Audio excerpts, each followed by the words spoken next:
Hey, how's it going, guys? My name's Chris Peralt, and today I'm going to talk to you about residential wiring and why I think everybody should take a class on it. So there's a lot of benefits of knowing residential wiring, right?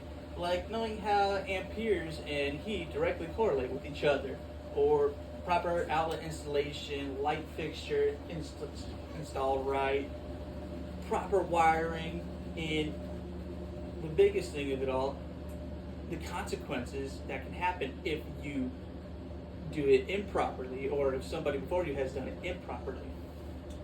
I don't know about you, but I don't want my house to burn down over something that I have control over. Now, there are 5 leading causes to house fires. Number 1 being cooking. So just complacency, someone leaving their food on the stove, forgetting to turn the stove off, oven off, or grease on a fire, someone putting water in grease. A lot of simple things can go wrong with cooking, right? Number 2 being heating elements or space heaters, which space heaters are actually electrical, by the way, most of them these days. Those being placed in certain areas next to curtains or dry things or too close to a couch, which can cause your couch or curtains or something to ignite, or tossing a blanket on it, which could cause it to ignite. And then electrical fires, right? Electrical fires are number 3 on our list, but they are responsible for over 500 deaths per year. They are usually caused by short circuits in a house or fault in the wiring, right? The first house fire I went to as a firefighter was actually caused by a short circuit in an old outlet in the house. It started at 8:30 at night, and the house fire went on until about 3 a.m. And that's when I got back to the station and was able to go home, right? Number 4 is smoke or smoking. So smoking cigars, cigarettes, leaving it around, or just smoking or ashing next to something that is highly flammable. And number 5 would be candles. If you light the candle in the wrong spot, it can catch things on fire. People tend to forget about them, and it's literally a direct flame next to something combustible, right? So there's a lot of common electrical problems that start house fires. Faulty outlets, outdated appliances and old appliances, light fixtures, light bulbs of higher wattage than what is recommended by the lamp or light fixture you're using, right? Make sure you look at the label to read what wattages you should be using. Extension cords, appliances should be plugged in directly to the outlet and not an extension cord.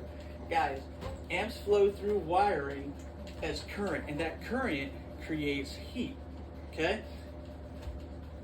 And when that old wiring and that heat doesn't fully connect, it'll arc, right? So this is your wiring. This is your right wiring here. They're not fully close to each other, but they can arc, right? And those arcs reach to anywhere between 5,000 degrees Fahrenheit and 35,000 degrees Fahrenheit.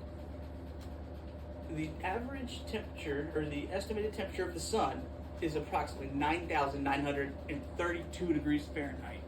Now imagine this next to something combustible or flammable in your household, and that arc occurs, right? Space heaters being put too close to combustibles. Again, we talked about that in the last slide. Space heaters are huge in fires, especially in colder places, colder environments. You'll find that out a lot up north. And then, again, outdated and old wiring. Outdated and old wiring we have in a lot of houses here in North Carolina, and that's because a lot of the houses in North Carolina are made of brick, so a lot of the wiring has lasted as long as the brick has been lasting, right? So that old wiring eventually needs to be replaced. Now, imagine your house arcing or something, right? And I don't know about you, but I don't want my stuff burning down due to an arc. All right, so here's a few pictures of what could go wrong, right? Up in the upper left-hand corner, You see an old breaker box. You have all these wires in there. It's kind of like a forbidden spaghetti going on, right? All these wires could be touching in this old box, or they couldn't be connecting all the way, which that creates that arc, that very deadly arc, right? Anybody ever seen this in their house before? You get one extension cord and they put a bunch of different things to it. Yeah, that's not good. We don't want that.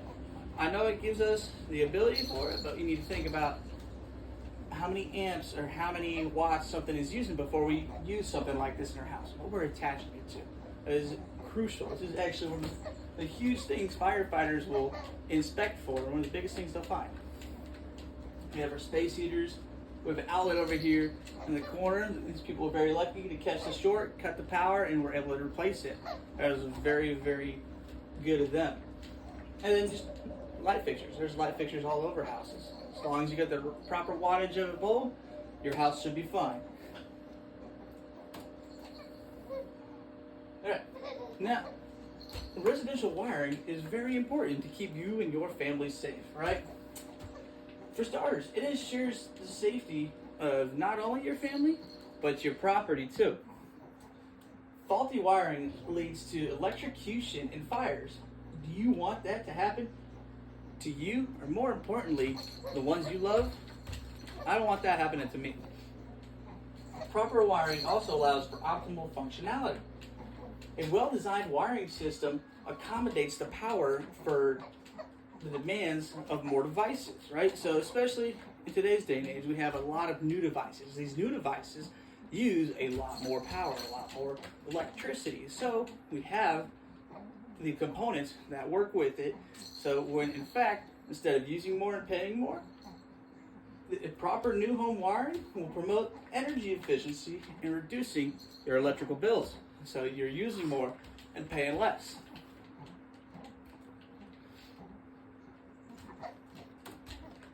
So, to top it all off,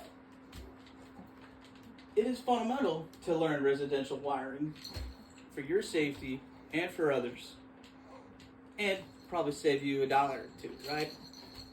Learn your residential wiring, guys, as soon as you can. Keep your home safe, all right? Here's a few of my resources if you ever want to find them. You cut it.